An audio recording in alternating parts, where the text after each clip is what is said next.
Indonesia negara hukum, masyarakatnya wajib patuh. Assalamualaikum warahmatullahi wabarakatuh. Waalaikumsalam warahmatullahi wabarakatuh. Selamat siang, salam sejahtera bagi kita semuanya. Di sini kami kelompok 8 ingin mempresentasikan hasil kerjasama kami selama beberapa minggu ini melalui PowerPoint.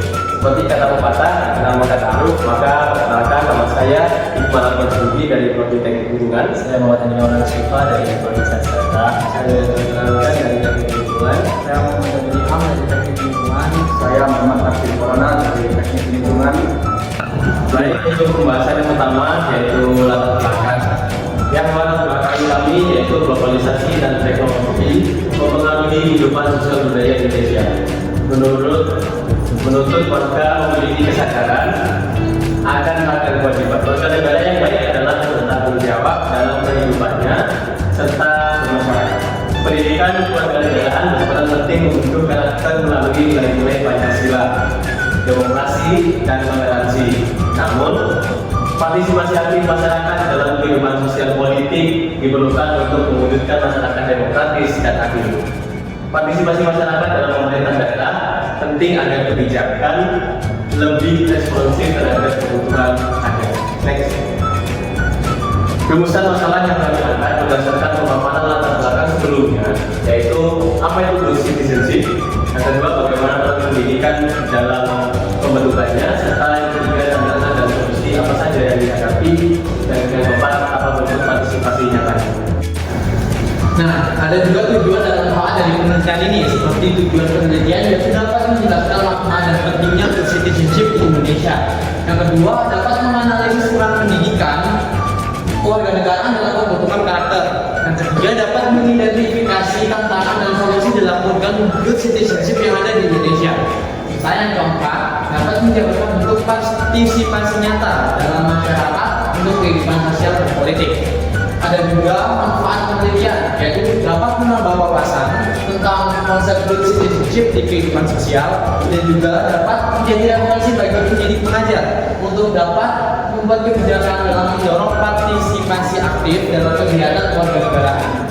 Selanjutnya, ada metode teologi penelitian yang kita gunakan, yaitu kita menggunakan metode kuantitatif dengan input yaitu survei kuantitatif sebanyak 550 responden dengan berbagai latar belakang yang berbeda.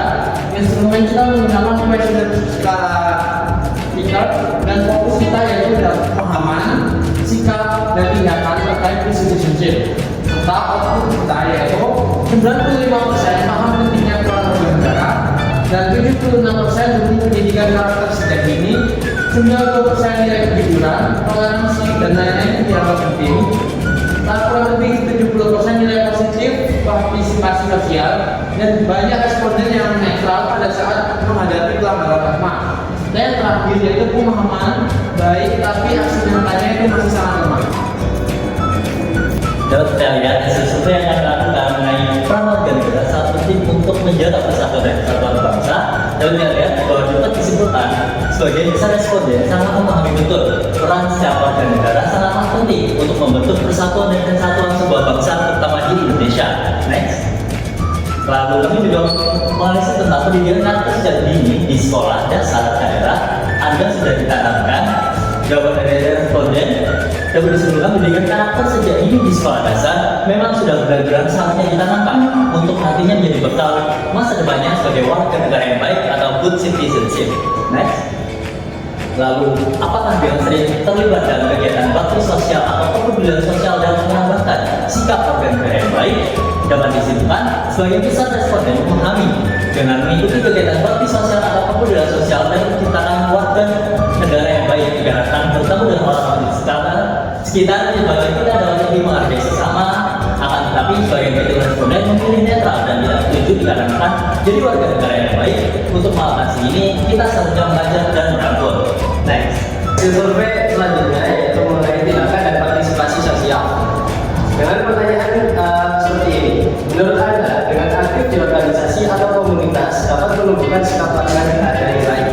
Hasil dari responden menyatakan dengan kita mengikuti sebuah organisasi yang baik, kita dapat menciptakan lingkungan yang baik juga, dan tentunya sangat berpengaruh ketika kita bermasyarakat. Sedangkan 30% 62% memilih untuk netral, dikarenakan memang tidak semua organisasi itu baik. Sekarang banyak organisasi yang toksik. Solusinya kita semua dapat bersuara kurangnya, apa dalam sebuah organisasi untuk dievaluasi.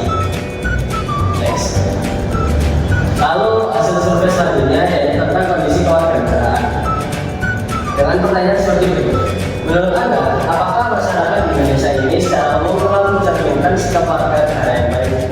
Nah, dari hasil survei ini menunjukkan bahwa warga negara Indonesia masih ragu dan belum bisa dikatakan mencapai target sebagai warga negara yang baik atau citizenship. Akan tetapi 22% dan 7% dari responden memilih setuju dikatakan semakin canggihnya teknologi untuk menyebarkan berita sangat cepat. Anak muda zaman sekarang lebih aware terhadap berita politik dan isu yang terjadi di Indonesia. Next. Lalu hasil survei yang berikutnya tentang kondisi kewarganegaraan. Dengan pertanyaan seperti berikut, menurut Anda apakah kurangnya pendidikan perkara dasar ini dapat menjadi tantangan utama dalam mewujudkan sikap warga negara yang baik? Hasil dari survei berikut, yaitu responden setuju kurangnya pendidikan karakter dan ini dapat menjadi tantangan utama dalam mewujudkan sikap warga negara yang baik. Ini menunjukkan citizenship tidak dapat tercipta dengan kurangnya pendidikan karakter, karena yang kita tahu pendidikan sangatlah penting terutama sebagai perkara nasionalis dan kebebasan bertanya terhadap anak didik bangsa kita nanti. Kemudian realitas sosial. Banyak responden yang memilih netral soal kondisi masyarakat saat ini. Kritik terhadap peran pemerintah dan kurangnya pendidikan atau pendidikan kaum muda memiliki potensi sekaligus ancaman yang nyata. Kemudian kesimpulan dari yang dipaparkan semua teman saya, yang pertama, citizenship menekankan keseimbangan hak dan kewajiban serta partisipasi aktif dengan nilai dasar seperti jujur, toleransi dan cinta tanah air. Yang kedua, pendidikan kewarganegaraan penting untuk membentuk kota masa kini meski pandangan soal keberlanjutannya masih gagal. Yang ketiga, tantangan utama yaitu rendahnya literasi politik, sikap apatis dan budaya sejarah. Yang keempat, partisipasi sosial nilai positif, tapi banyak warga masih ragu menyamakan nilai kewarganegaraan, terutama soal isu sensitif seperti saham. Next. Kemudian saran yang dapat kami berikan yaitu yang pertama, pendidikan karakter harus berkelanjutan di semua jenjang agar nilai kewarganegaraan tanah kuat. Yang kedua, masyarakat perlu didorong berani menyuarakan kebenaran dan menolak ketidakadilan secara etis. Kemudian yang ketiga, media sosial bisa dimanfaatkan untuk edukasi kewarganegaraan dan menumbuhkan solidaritas serta nasionalisme generasi muda.